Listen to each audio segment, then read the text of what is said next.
Tema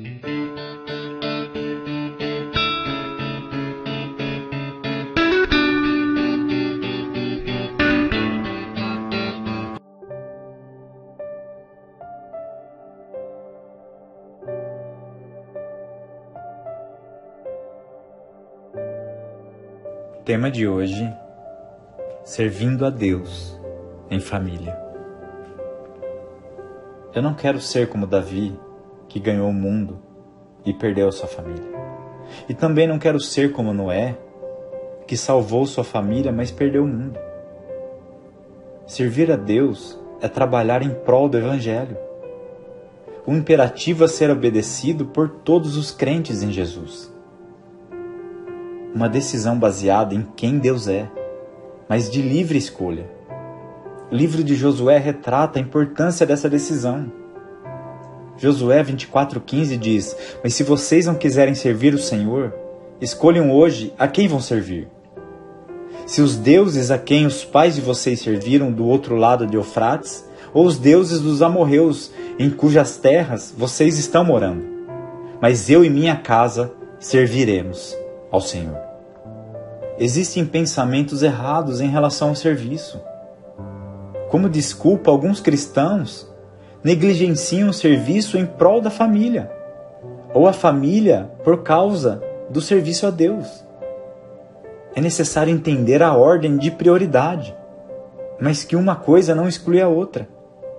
O desejo do Criador é um serviço em família. Então, em primeiro lugar, negligenciar a família. Marcos capítulo 5, de 18 a 19 diz: "Quando Jesus estava entrando no barco, aquele que antes estava possuído pelos demônios pediu com insistência que Jesus o deixasse ficar com ele. Jesus, porém, não permitiu. Ao contrário, ordenou-lhe: vá para a sua casa, para os seus parentes e conte-lhes tudo o que o Senhor fez por você e como teve compaixão de você." O primeiro ministério é a família. Nessa passagem do livro de Marcos, Jesus ordena que o homem que acabara de ser liberto voltasse para casa e contasse aos seus tudo o que havia ocorrido. Um claro exemplo de prioridade.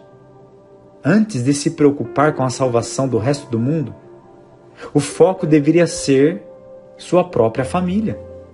1 Timóteo, capítulo 3, de 4 a 5 diz: "E que governe bem a própria casa, criando os filhos sob disciplina, com todo o respeito, pois se alguém não sabe governar a própria casa, como cuidará da igreja de Deus?"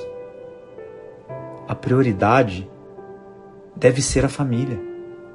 Jesus deixa claro que a prioridade deve ser a casa, mas não exclui o servir a Deus, apenas esclarece a ordem das coisas. Um exemplo de homem de fé, mas que negligenciou sua família, é o rei Ezequias. Após ser curado, o profeta declara que viveria por mais 15 anos. Ezequias recebeu mensageiros do rei da Babilônia e lhe mostrou tudo o que tinha no palácio. Após isso, o profeta Isaías declara: "Então Isaías disse a Ezequias: ouça a palavra do Senhor.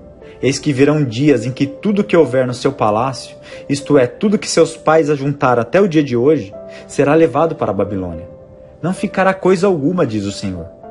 Alguns dos seus próprios filhos, gerados por você, serão levados para que sejam eunucos no palácio do rei da Babilônia."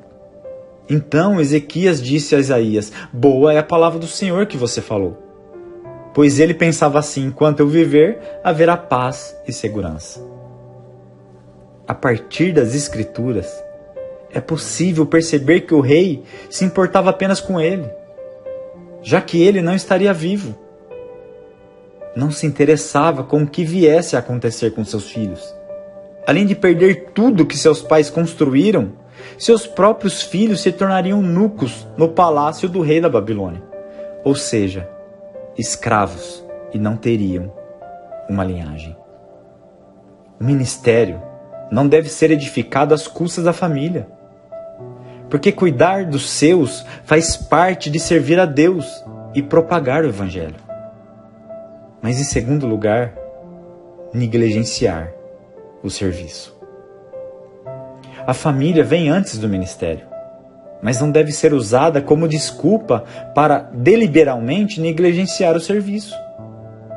É necessário equilíbrio, complementação e não concorrência. O exemplo do serviço inspira a família. Os filhos são influenciados pelo bom exemplo. Em 1 Coríntios 9,5 é relatado que as mulheres dos apóstolos também serviam a Deus e eram ativas no ministério. Será que não temos o direito de levar conosco uma esposa crente, como fazem os demais apóstolos, os irmãos do Senhor e Cefas? Nessa passagem, Paulo enfatiza que os apóstolos e irmãos de Jesus levavam junto suas esposas, não para passeio, mas para corresponder ao chamado de Deus em família. Em Marcos, capítulo 5, versículo 20, então ele foi e começou a proclamar em Decápolis tudo o que Jesus lhe tinha feito, e todos se admiravam. Jesus instruiu priorizar a família. E a partir dessa priorização, começa o transbordar de Deus aos que estão de fora. O ministério e serviço são complementares. Toda família deve servir ao Senhor. E o exemplo fará com que gerações perpetuem esse legado. Repito novamente. Eu não quero ser como Davi, que ganhou o mundo e perdeu a sua família. E também não quero ser como Noé, que salvou a sua família, mas perdeu o mundo. O dever do cristão, com toda a sua família, é ganhar o mundo. É necessário dedicação a ambos, família e serviço, sem inverter a ordem. Que Deus abençoe a vida de vocês, em nome de Jesus.